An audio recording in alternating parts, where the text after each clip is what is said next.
I practice functional medicine nutrition, and I get asked all the time, what is that? So functional medicine nutrition is really, it's a root cause, uh, full system-based approach to using food and nutrients as medicine.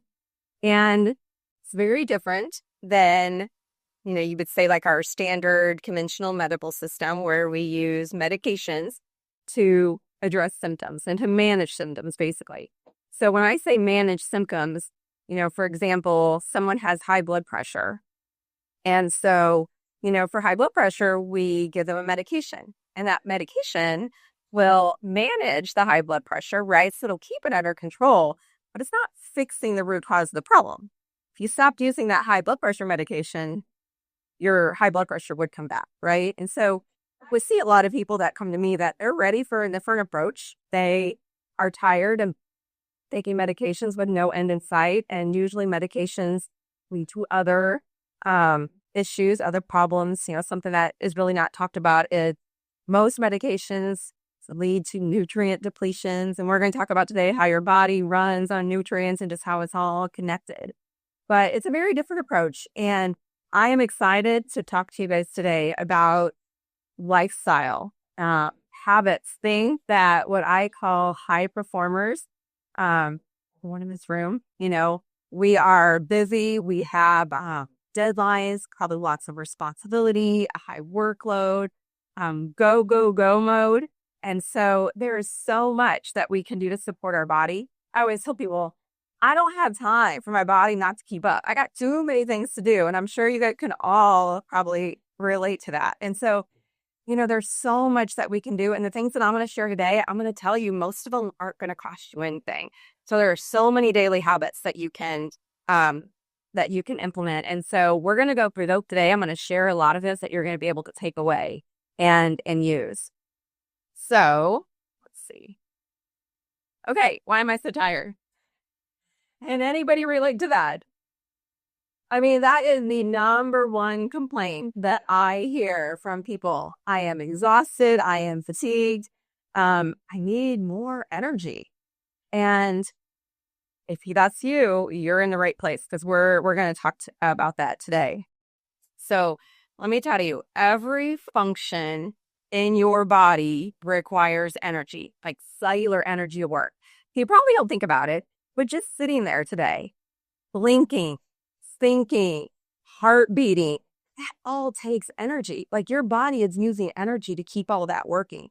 Think about all the organs and body systems. If you could see inside your body and see what is going on, the energy needs, it's amazing. It's massive. And so think about the other things that you actually feel the need for energy. Like if you actually try to go out and exercise, right? Try to go run or try to go do something where you're exerting yourself. And you're like, oh my goodness, I feel like I don't have energy. That's like an extra need on top of just all those things that your body has going on. So energy, I'm just going to tell you, your energy comes from nutrients. That is like step one, foundational. That's the thing that we have to get right. That's how we can fix anything else in the body. So we've got to have nutrients and we've got to have nutrients in our cells. When our nutrients get to our cells, that's where our cells release them as energy. So I get asked all the time, well, why don't I have energy? Okay, so there's reasons why we may not have nutrients in our cells. And so here are kind of the top 3 based on people that I work with that I see why we don't have nutrients in our cells. And the first one is our food lacks nutrients. Standard American diet, that's what the SAD diet is. Lots of ultra processed foods. We don't have a lot of nutrients in our food. So if you come from a history of having a SAD diet or standard American diet, you probably are nutrient deficient. The next one is because I tend to work with a lot of women, guys too, but mostly women, coming from food restriction, chronic dieting, not eating enough because that's what we were taught, that we had to starve ourselves, to lose weight. Well, I can't tell you how many women, including myself, had done all those things and I still was gaining weight. There's so much more to it. So if you come from a history of food restriction, chronic dieting, you're not going to be taking enough nutrients to support your energy needs. And then the last one, that I see no one's talking about is our digestive dysfunction. So I see many people clean up for diet. If you were taking all the right supplements too. But if your digestion is not working, you're not going to digest supplements just like you're not going to digest food. Your digestion is there to break down your food and get those nutrients into your cells. So these are the three big reasons that I see a lot of people are not getting nutrients into their cells. So what happens when we don't have nutrients in our cells? It's like, okay, I'm alive, I'm going, so my body is being fueled by something. Well, let's talk about our adrenals and our thyroid. These are our two energy glands. And so these two glands produce hormones for energy. So most of you are probably aware of thyroid hormones. Your adrenal glands produce hormones. One of the most prevalent that is talked about a lot is cortisol. Cortisol is a stress hormone. So when stress hormones go up, a lot of times you feel good. You probably heard the saying, I'm just living on hormones, or I'm living on stress hormones. That's really what that is. So hormones are giving your body a sense of fuel, a sense of go, a sense of energy. Your body, you're alive, right? So for survival, we've got these two energy glands built in. Well, here's the thing. Over time, as you can imagine, relying on your thyroid and your adrenals and them having to work overtime, they become exhausted and they get tired. And so when one has been picking up the slack for the other, thyroid and adrenals back and forth, they both finally just say, I'm done. I'm pooped. I've had it enough. And so many of you may know someone who has a thyroid problem. People usually don't talk about in the medical world adrenals, but adrenal fatigue is a real thing too. But you can see how in today's world, so many people, they have thyroid dysfunction. And a lot of times that thyroid dysfunction is come from a thyroid's been working overtime, chronic use. There's lots of reasons for this. That's really a big one. And so, thyroid and adrenal fatigue, those struggles are real today. So let's talk about what can you do to help provide energy so you're not having to just wear out your thyroid and your adrenals, or maybe we can help spark your thyroid and your adrenals back. So I'm going to talk about the first thing is hydration. And I know people look at me like I'm crazy. They're like, okay, I drink water. Well, more than just drinking water. And I'm going to tell you, people I work with are like, Karri, you made hydration. It's like, it's so complicated. I'm like, well, it kind of is. We've made it really easy by just telling people just go drink water. Okay. I see a lot of people doing crazy water challenges, taking in large amounts of water, and it's really actually probably doing more harm than good. So there's more to it than just go drink water. The first thing is with hydration, you have got to get water in your cells. That's hydration.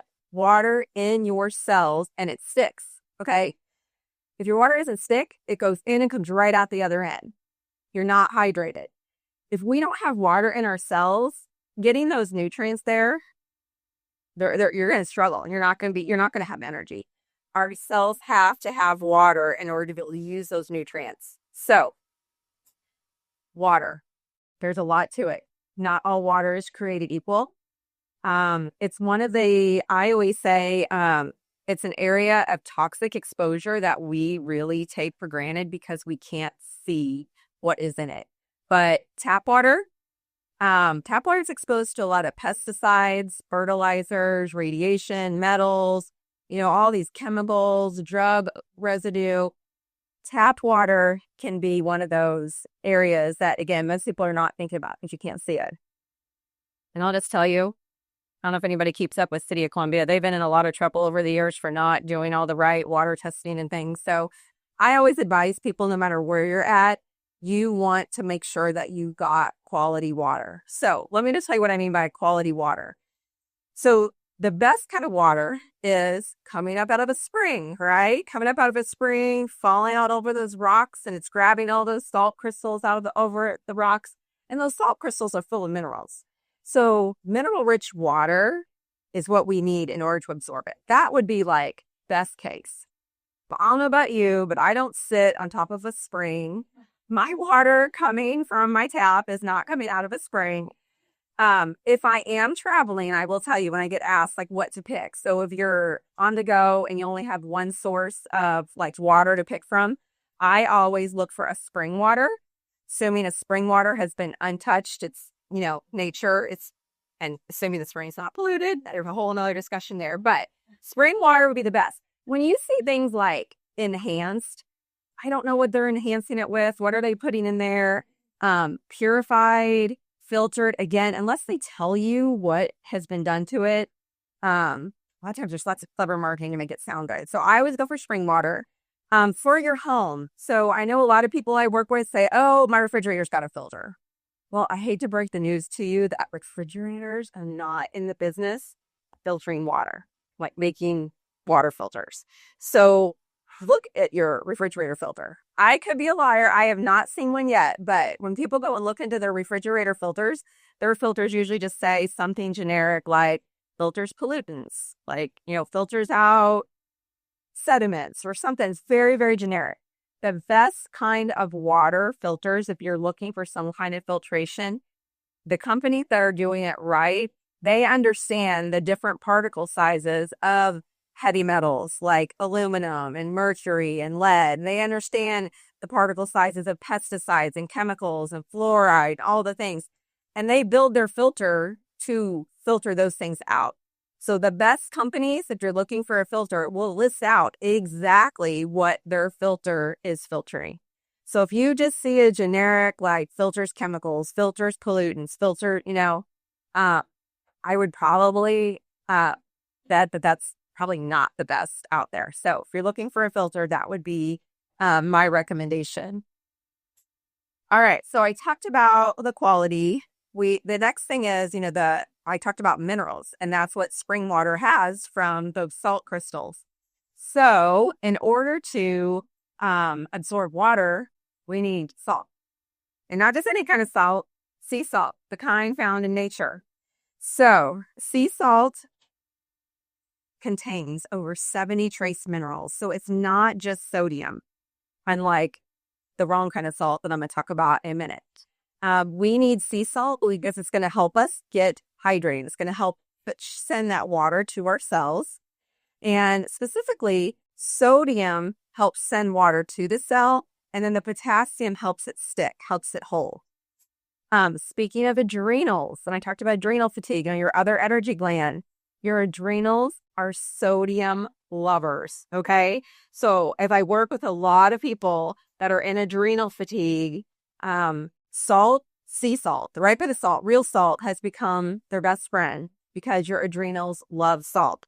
I know this sounds really funny, but I tell people, those that struggle to get out of bed in the morning, usually their adrenals are really struggling. They're very fatigued. And so keeping some sea salt right next to your bed and like getting a little hit of salt on your tongue, like letting it dissolve first thing in the morning. See, food is medicine. I don't need pharmaceuticals. Like doing that consistently. I will tell you for myself, like within several months of doing that, man, I did not have that hitting that snooze like 50 times to try to get up. It gets easier.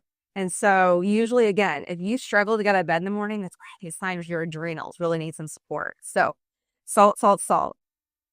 And the thing is, chronic dehydration is actually one of the biggest nutrient deficiencies, one of the biggest problems we have here. And dehydration, you're not going to have energy, right? Because those nutrients aren't going to get used in your cells if you're dehydrated. Okay, so I told you the right salt. This is what I want you to avoid, okay? Umbrella lady, big X over it. So table salt. Table salt is what you find if you read the ingredients of most ultra-processed foods. When they just list salt as the ingredient, it is the refined table salt. And so what's the difference? Okay, so sea salt found in nature, not processed, not touched, contains all of those, 70 plus trace minerals, including sodium. This table salt, it's been processed. So it's sent through this process, which, can be described as like a heated toxic process, which burns out all those other trace minerals, and just leaves you with sodium chloride. No one needs that amount of just sodium chloride. Oh, wait. And then we add anti-clumping agents and the synthetic iodine, and we market it as so good for you, iodized salt. And it is really, really not. So the best kind of salt, I took a picture. There are several, that the key word to look for is unrefined.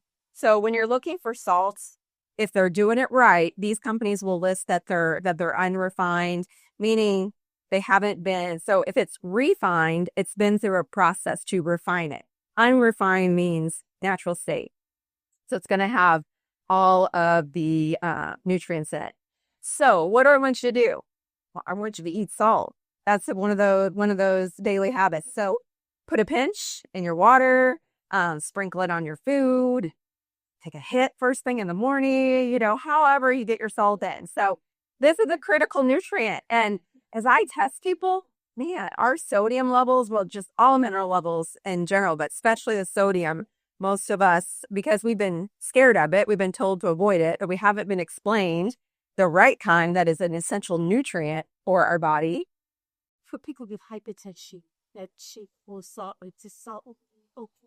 So I work with a lot of people, yes, with hypertension, and it's usually a mineral imbalance, sodium potassium imbalance. Yeah, I do use sea salt. So again, avoid salt. We don't need that amount of just straight sodium chloride.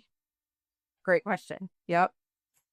Okay, so there are 3 good brands there. I will say too, I always loved it because, I'm a numbers person. You guys are all numbers. So one of the things when I look at blood labs, and I look at blood labs probably, I know, very differently than most doctors. I use them. So in functional medicine, it's very different. It's very much optimal ranges based on the demographic in front of you. So, gender, age, even like where you live, elevation can impact some of these markers. Most of you have had blood labs done where you see like there's this big range printed out next to them. And if you're in that big range, you're like, quote, normal. Well, these big ranges that come on these labs is an average of everyone that goes and does blood labs. They come up with an average. Well, sick people, healthy people, all ages, all genders. And so there's this big range. And then, most doctors are just scanning through to see if you're in that range, you're, quote, fine, you're normal, even though you don't feel normal. So functional medicine is very different. I have very different optimal ranges, based on those demographics. And so optimal meaning optimally healthy. I don't want you to just be, quote, normal. So each person that I'm working with, their ranges are different. Whether I'm working with a child, if I'm working with a 65-year-old woman versus a 30-year-old man, a lot of these markers are going to be different of what is optimal. So one thing that most doctors, if they're running labs, they run this marker called albumin. And albumin is on the basic CMP panel if they're running it. And albumin, the way I'm trained to look at it, I don't know if other doctors are, but it's one of the strongest markers of dehydration. And when someone's greater than about 4.8, they're dehydrated. And let me tell you, a lot of people that I work with are dehydrated. One thing to keep in mind too with water, because I'll tell you, this was me too. Drank lots of water. I worked out, I thought I was really getting hydrated. The type of water matters. Remember what I said about having to have the minerals? So the water I was drinking is reverse osmosis, which is the filtration system. Well, here's the thing with reverse osmosis. I had this love-hate relationship. It's in the nutrition world, we call it dead water because it takes out everything, all the good, all the bad. So I can make an argument that, well, great, I'm not getting exposed to any of the bad stuff, but then it's also taking out all the good stuff. If there is, you can make an argument that if there is much good in our tap water, but still there are certain, organisms like bacteria and minerals, hopefully in that water that are good for our body and that are needed in order to be hydrated. So my point is a lot of people are drinking a lot of water, but they're missing the minerals and they're not hydrated. So if you have blood work, just check it off. See if you're if you're under that 4.8. Because a lot of us, I will say too, are dehydrated from drinking lots of like coffee and things that dehydrate us too.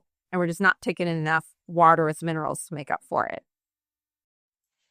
Okay. You heard me mention digestion. So let's talk about this. So, the role of digestion is to break down food into molecular size particles so that the body can just absorb them into the cells. And so, if digestion is impaired, you're going to be malnourished, right? There's no other way to get your nutrients into your cells. So, digestion is a very, very, very complex process. There are 9 organs involved, and there's so many places that it can go wrong. A lot of people just say, I have gut issues. They're kind of referring to the whole process. But really, when you have gut issues, it's, well, where's the problem? Really diving into what's not working that are causing gut issues. And this is a very complex topic.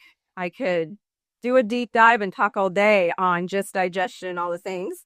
But what I want to do is I want to give you some habits for how you eat to help to try to maximize your digestion. So the first thing is being parasympathetic when you eat. So parasympathetic means that you are relaxed and calm.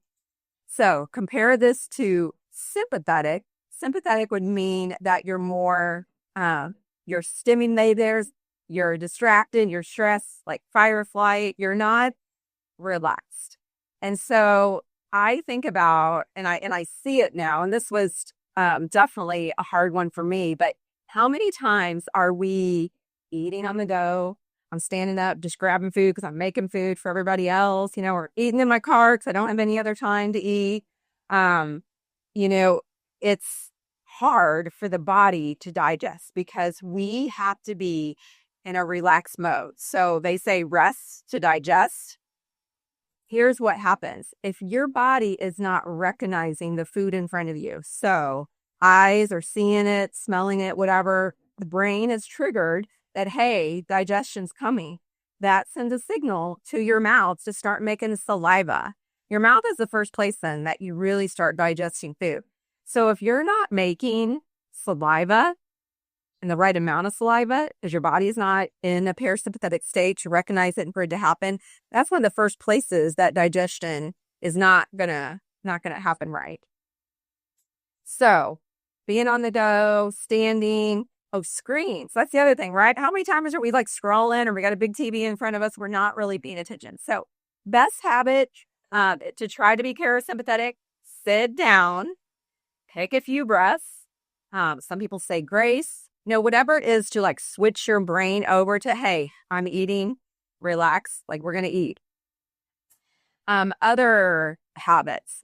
And I know this sounds silly. Chew, chew, chew. Everyone's like, well, of course, we have teeth for a reason, right? We're supposed to really pre-digest that food so that it's easier on the other parts of digestion further down. But if you sit and think about it, do you chew your food until it's liquid before you swallow? No. I will tell you, only because I do what I do. I like to notice it. Of course, my kids are always like, oh, Mom. And of course, my husband. I was like, would you guys just stop just shoving it? Can you actually chew? So the best habit, there's not a certain number of chews, but it's really best practice is chew it until it's liquid and then swallow. And so try that the next time you eat. You will think that you're sitting there chewing it'll kind of be uncomfortably longer, but it's a habit. We got in the habit of not really chewing. We got in the habit of just swallowing. So really being present and mindful of, is it liquid before I swallow? Because here's the next thing. You want to drink away from meals. And this is probably going to be something that's new for you. Most of us, because we're not really chewing, we need water to wash it down, like we're drinking when we're eating. And here's the thing. We want to drink away from meals because most of us don't have enough digestive juices in our stomach to digest that food. And so if we're drinking in large amounts of water, we are just diluting probably the little digestive juices we have. As we age, we tend to make less stomach acid and have more digestive issues. And so we need all that digestive power that we can possibly have. So sip at meals, but you want to get hydrated, drink lunch amounts away from your meals.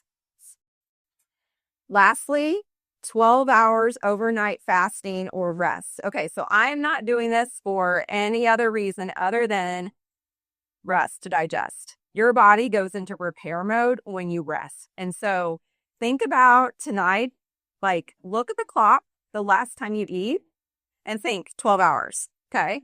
Give yourself 12 hours before you eat again, next bite of food. And that is just to let your digestion rest, to let it catch up. It's not for any other reason, weight loss, anything else. It's really just digestion needs a break. Okay. My favorite topic, because no one is talking about this, is blood sugar.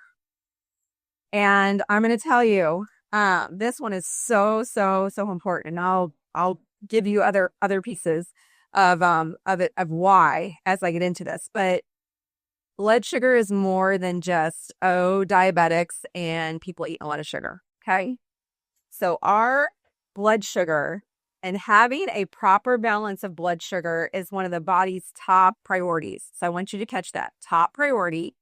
And the body's going to do whatever is necessary to get your blood sugar back in balance. It comes before all other biological functions. So I want you to catch that, because if this is the body's top priority, it's going to prioritize blood sugar hormones and what it needs to get blood sugar back in balance before any other hormone in the body. So, so many times we talk about our hormones being out of balance, right? And when we're referring to like our sex hormones, right? Women, a lot of times we're talking about our estrogen, progesterone, but even guys too, right? We all refer to like usually our sex hormones.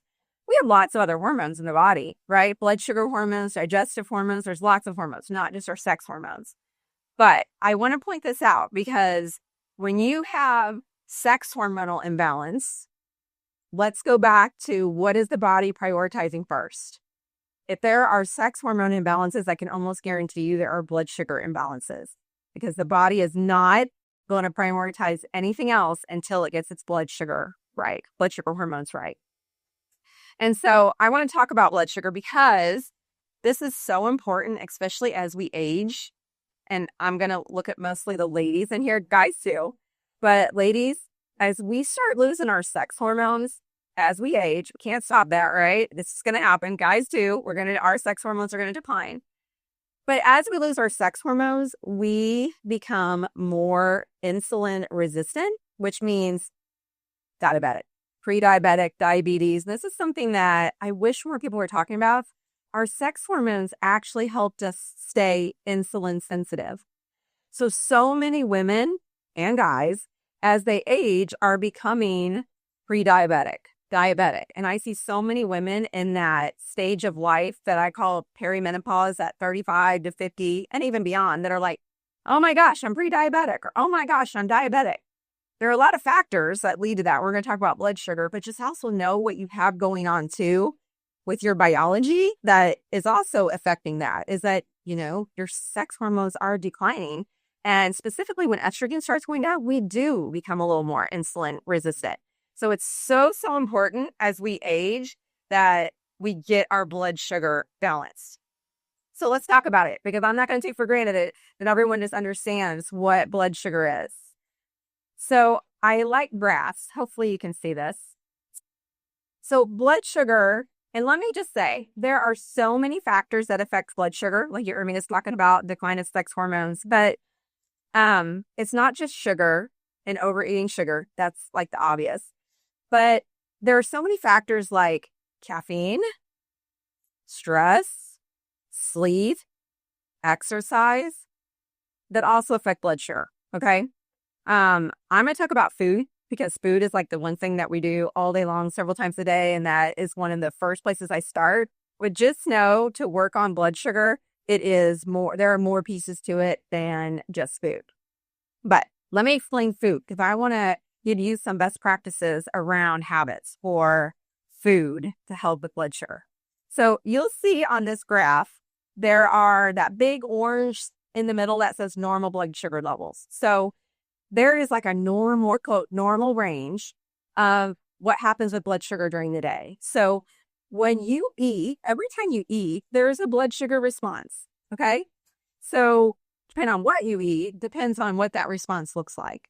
So it is possible to stay in that normal range eating foods that keep your blood sugar steady. So, like, I call it like rolling hills, is what our blood sugar should be during the day. There are also what I call blood sugar roller coaster, which is what you'll see with that big black, like high, low. So, the highs and the lows, that's what I call riding the blood sugar roller coaster. And that is what we want to try to avoid. But that can be controlled with a lot of those factors I talked about earlier. But I'm going to talk about how to control it with food.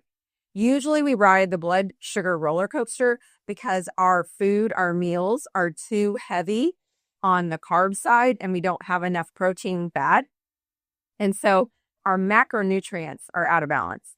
And so before we talk about macronutrients, I'm not going to give you like a nutrition. I promise I won't give you like a nutrition lesson, but I just want to make sure we're all on the same page with what the 3 macronutrients are that I'm referring to. So we have proteins, we have fats, and we have carbohydrates. So getting into those, your proteins, you'll see those are like your meat, seafood, poultry, eggs, dairy, nuts, seeds, legumes. Okay, carbohydrates. This is one I like to stop on because I hear and mentioning the whole food carbohydrates. Okay, so your vegetables, your fruits, your grains, and your legumes. There's also the carbohydrates that most people think about with like that are made of sugar and white flour. So like your pastries, cookies, cakes, things like that. I'm not even gonna like when I refer to carbohydrates, I'm not talking about like the treats. I'm going to be talking about whole food carbohydrates as we talk about this. So I think everybody understands that, right? The sugar and the flour probably not the best for blood sugar. And then we have fats. And so fats would be things found in like fish, eggs, nuts, seeds, butter, ghee, lard, olives, and olive oil, and coconuts and coconut oil, avocados, fish oils, all of those things. All right, so now that you understand what I'm talking about with the 3 macronutrients, I want to explain what is happening to your blood sugar with those 3 macronutrients. So you'll see we've got blood sugar, and then you have like what's happening over time. So carbohydrates. So remember, carbohydrate in my mind for this graph is, let's just say a piece of fruit, okay? So we eat a piece of fruit, and look what happens. Blood sugar goes up, and then it usually comes down pretty quickly, okay? Carbs are very quick to digest. They start digesting in the mouth. They release their energy, and then they're out, okay? You see protein. Protein is more of a hill, right? Takes a little longer to digest, releases energy. And then look at fat. This is the one that most people are missing in the diet because you are like me, growing up, everything was scared of fat. Low fat, no fat, that was the way to go. And then we all got fat from avoiding it. It's the right kind of fats that no one taught us about that are needed for hormones, brain function, all these things. And look, they keep our blood sugar. Like there's like almost no impact on blood sugar. So I will tell you, most people are missing the good fats in their diet, in their meal too, to help balance out the blood sugar. So what I want to do is I want to use an analogy to help you remember this because I don't think you're going to like, most people are like, I'm not going to just remember that graph. So, but they tell me this helps them remember this. So how to use like the 3 macros in their meal. So I want you to think about building a fire. And if all you have to build your fire with is twigs, the kindling, the little sticks, those are quick to burn, right? Fire burns, fire out.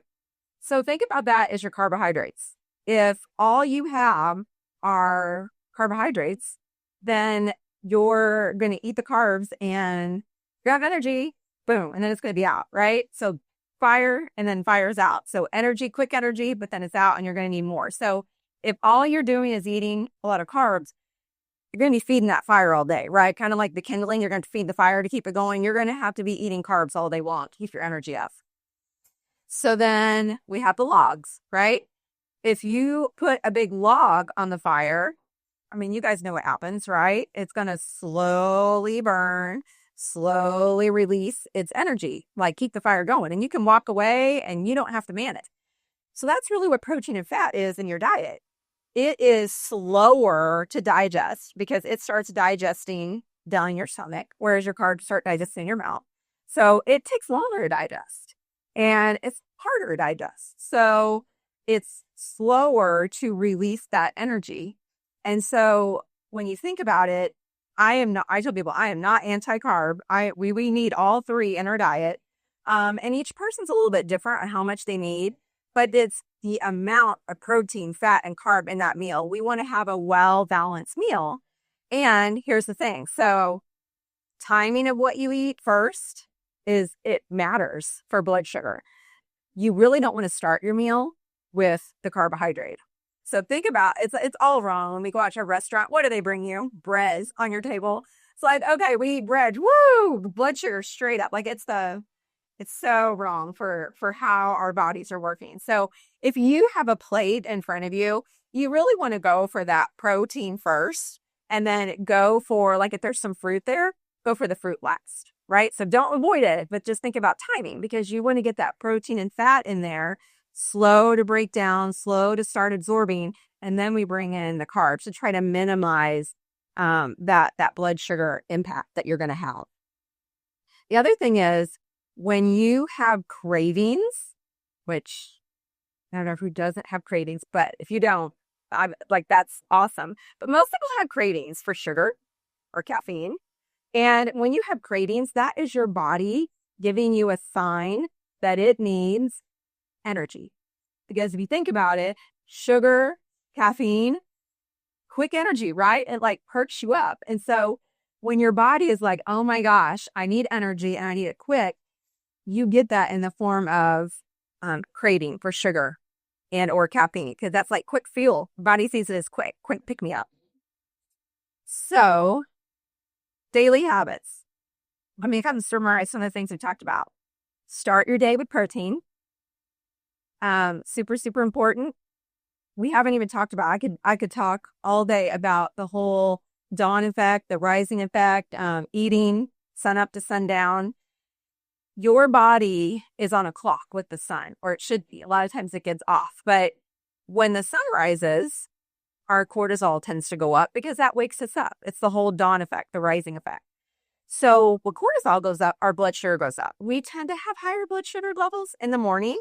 And so what we do in the morning really has a huge impact on how the rest of the day is going to go. So I always tell people, I am so like with people, I really concentrate on how they start their day because usually the rest of the day will follow. If we start our day riding that blood sugar roller coaster, it's really hard to get off it later in the day. So rising effect, dawn effect, higher blood sugar levels. We want to try to keep blood sugar from going even higher. So what we do is really important. So protein, definitely want to start the day with protein. Eat within an hour of waking. This is to try to remember nutrients are energy and you have all of your energy needs ahead of you as the day is going on. I will tell you, I think it's very backwards the way our culture is, where our biggest meal is dinner. It's like, who needs that amount of food just sitting in their belly to unwind and go to sleep? Them and just store it. So we need all of our nutrients to start the day. We have all these energy needs ahead. So I would say flip it. We want our largest meal to be breakfast, and then it gets smaller as the day goes on. That's just to keep it in line with what our energy needs are going to be. Otherwise, if we're fasting in the morning, what's happening? We don't have nutrients coming in. So now our thyroid and our adrenals are having to work and provide energy for our body because we don't have nutrients coming in. So I am not a fan of fast in the morning. I tell people if you want to fast, cut it off later in the day, right? But always break your fast with breakfast and try to be up within an hour of waking with proteins. Next one, no naked carbs. So a naked carb would be like just a banana. And I have nothing against a banana or a piece of fruit. Those are great whole foods. But when you have it by itself, it can spike your blood sugar. So have that banana, but maybe dip it in some almond butter or eat it with like a few nuts, seeds, something like that. So it's all about pairing for the best blood sugar. especially in the morning.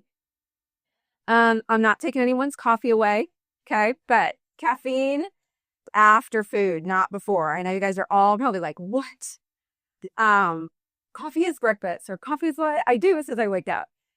So here's the thing, caffeine, what that does is it just stimulates your adrenals, and your adrenals then let off cortisol, and cortisol sends your blood sugar up. So those that start their day and coffee is the first thing, your blood sugar levels are typically going even higher than they already are. And then what's going to happen is they're going to come crashing down. So what goes up comes down. So not taking your coffee away. We just want to tweak the timing of it. So make a little deal with yourself that you don't get your coffee until you've had food, until you've had breakfast, because we want to minimize that impact that coffee is having on your blood sugar. Move after meals. So I could up here walk after meal, but when you eat, you're taking in food, nutrients. It's also glucose. You got glucose in your blood. And we want to get that glucose out of your blood and into your tissues and into your muscles. And the best way to do that and get the blood sugar back into normal range is to move your body after you eat. So you had lunch, go take a walk. That is like the best thing for blood sugar. If you can't get outside, you know what? Go do some air squats. You guys all know what I'm talking about, air squats, right? Just move your body.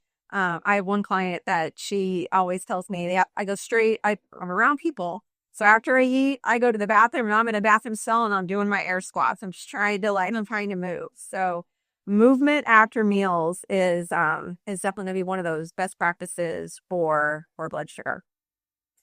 So I'll leave you with this. Food really is information for our body, and it provides our body with the tools that it needs so that we can repair our body, restore our body, and really thrive, have energy. Your lifestyle is your daily habits, and there is really so much in your control daily. I love this quote. Your genes load the gun, but your lifestyle pulls the trigger. And I believe 100%. Your genes are one thing, but whether they get turned on or not or expressed, your lifestyle is a big, big part of that. If you're interested, I have a guide and it's that QR code. It's really kind of a summary of those things that we just talked about today. I do have more resources on my website. I have a blog, so I talk about all kinds of things, digestion, thyroid, you name it. So there's info out there too. And if you ever have any questions, feel free to reach out. Otherwise, do we have time if anybody has questions? Are we okay? Okay. What do you think about mushroom coffee or like supplements, because it's so advertised right now, but boost the energy and all this stuff? Okay. So I for sure work with supplements. And I'm very particular. I've been through supplement training. Supplements are all not created equal. So that's the first thing. But I also tell people supplements are not my number one when I work with people. You cannot out supplement your life. Okay. You could try. But I get asked all the time about what about this supplement or that supplement? And I get it. I've been there too, where I'm hoping that supplement is the one thing that's going to fix, what I'm dealing with. And I see supplements being helpful. They supplement your life. So we got to get the life right. And then we bring in supplements. And specifically things that are food-based supplements. I love them. I mean, because there are synthetic supplements, meaning nutrients that are not from like real food, like nature, and they're made in a laboratory. Your body is going to process and digest those differently than real food. Like your body recognizes food. So, for example, something like mushrooms. Okay, that's food. Your body should recognize that and know what to do. Something like, I'm very opinionated of vitamin D. I don't ever give anyone synthetic vitamin D. I see more harm than good from taking a synthetic form of vitamin D that we hope your body recognizes and knows what to do with. But if it doesn't, it's a fat soluble vitamin. It's going to get stuck in your body. And now it can become stressful in your body to have to figure out, how do I break this down and try to make it usable or get rid of it? So when I see things like vitamin D, I'm going for food-based sources, supplements that have vitamin D in them, like cod liver oil. So I am very much use supplements. I am going for food-based, like, the fake iodine that was in the salt. They talk about iodine. Well, you can get iodine from a kelp supplement. So just kelp in a capsule, food base. Our bodies, again, I feel like we take supplements because we're trying to help our body and do something good for our body. And we don't think about, that ingredients matter and in quality, like of the ingredients too, in supplements is just as important as food. So long about answer, but that's kind of what food-based is the way to go with supplements. You talk about walking and things like that. What about more intensive athletic things? Where in that food cycle or time of day or whatever, or Yeah. strength training, running, whatever? Great question. So I love exercise and I think people should do it. I think the hardest part is doing it fasted, because if you're doing it fasted, like first thing in the morning, you're running on your thyroid, like something's fueling you, right? And maybe it's that caffeine, the energy drink we took or whatever. But I think exercise is a great stressor. It's just all about how do you prepare your body for it. So again, making sure that you're burning nutrients for that exercise session and not putting more stress on your thyroid and your adrenals. Most of the day would you do that? Like, basically. So each person's different when it works for them. So, if you're a morning person, then, having breakfast and then going to work out.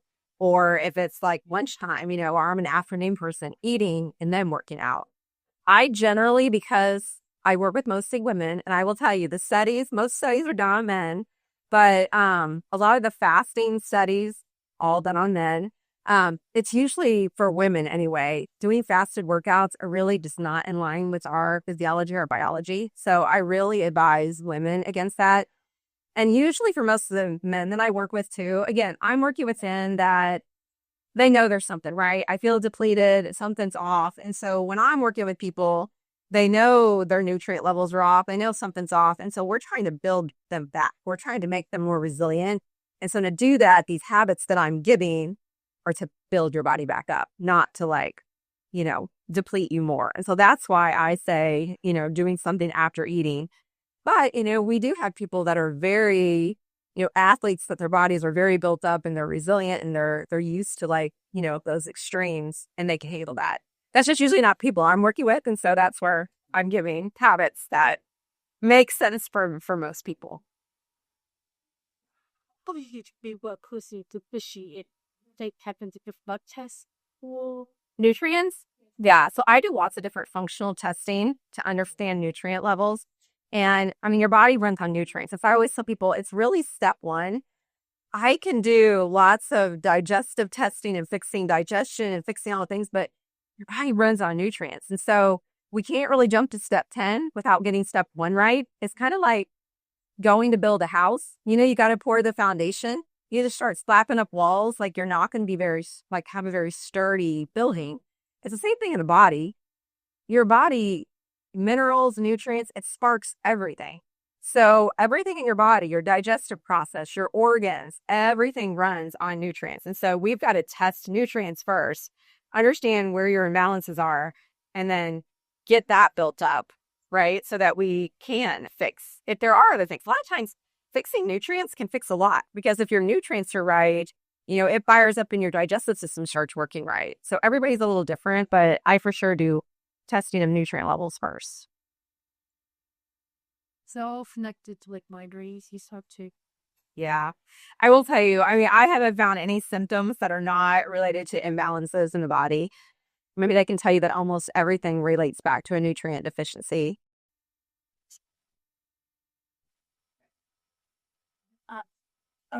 You mentioned eating before engaging in activity. I work out in the morning. First thing I do, get up, get dressed, get to the gym, or get up, get dressed, and run. If I'm to eat first, how much time would I allow between eating and? That's a good question. And, it depends on how much you're eating and what you're doing. Because sometimes you have a full belly, and if digestion's not working, you're like, oh my gosh, I can't go, right? I feel sluggish. Mm-hmm. And so I try to get people to kind of just change that, to not give up sleep to go work out, because that's one of the things too. I see a lot of women who are giving up sleep, and this was me for way too many years.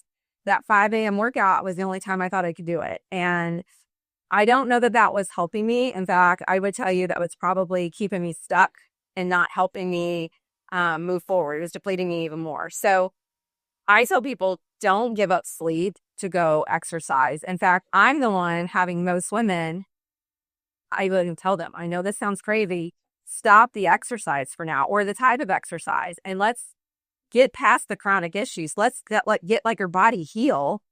What you need is just like gentle, like walking, walk after the meals. But if it is a thing where that's like, It's what I love to do. that's what you do, I would do something that's going to be easy to digest and not sit really heavy in your stomach. Something like maybe like a little cup of yogurt, like maybe Greek yogurt or something like that. You just want something to be able to fuel your workout so you're not straining your thigh or your adrenals. Thank you. Hey, people talked about water. You suggested spring water. Packaging's a big thing. So tell me, like, I understand why you're traveling, what you can look for, but it's like your day to day. We talked about refrigerator filters being inefficient to so most things. Tap water's bad. Where do you go? What do you do? For You're dating. for like at home. Yes. Yeah. What Yeah. So there are all kinds of filtration options out there. Some people will do something as like installing a filter like under their counter, their kitchen sink. But there are other companies that you can get that have I'm not suggesting like a Brita, but you probably know what I'm talking about. Pictures like that.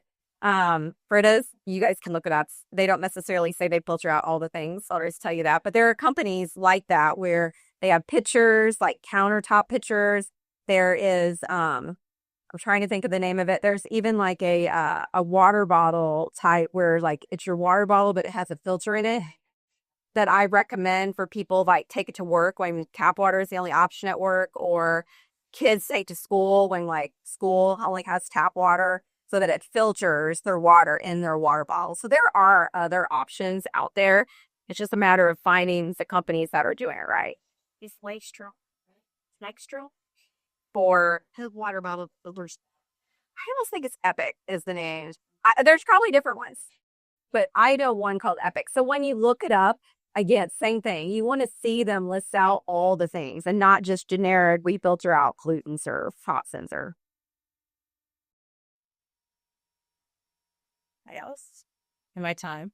Lots of good questions and good information. Thank you. Yeah. Also, I have to apologize for everybody. I am the one who picked out the reverse osmosis water. So I'm so sorry. Next year, maybe there'll be spring water. I don't know. Just when it's salted, you should have said so. Yeah. Next year we'll have sea salt also, and part of the swag.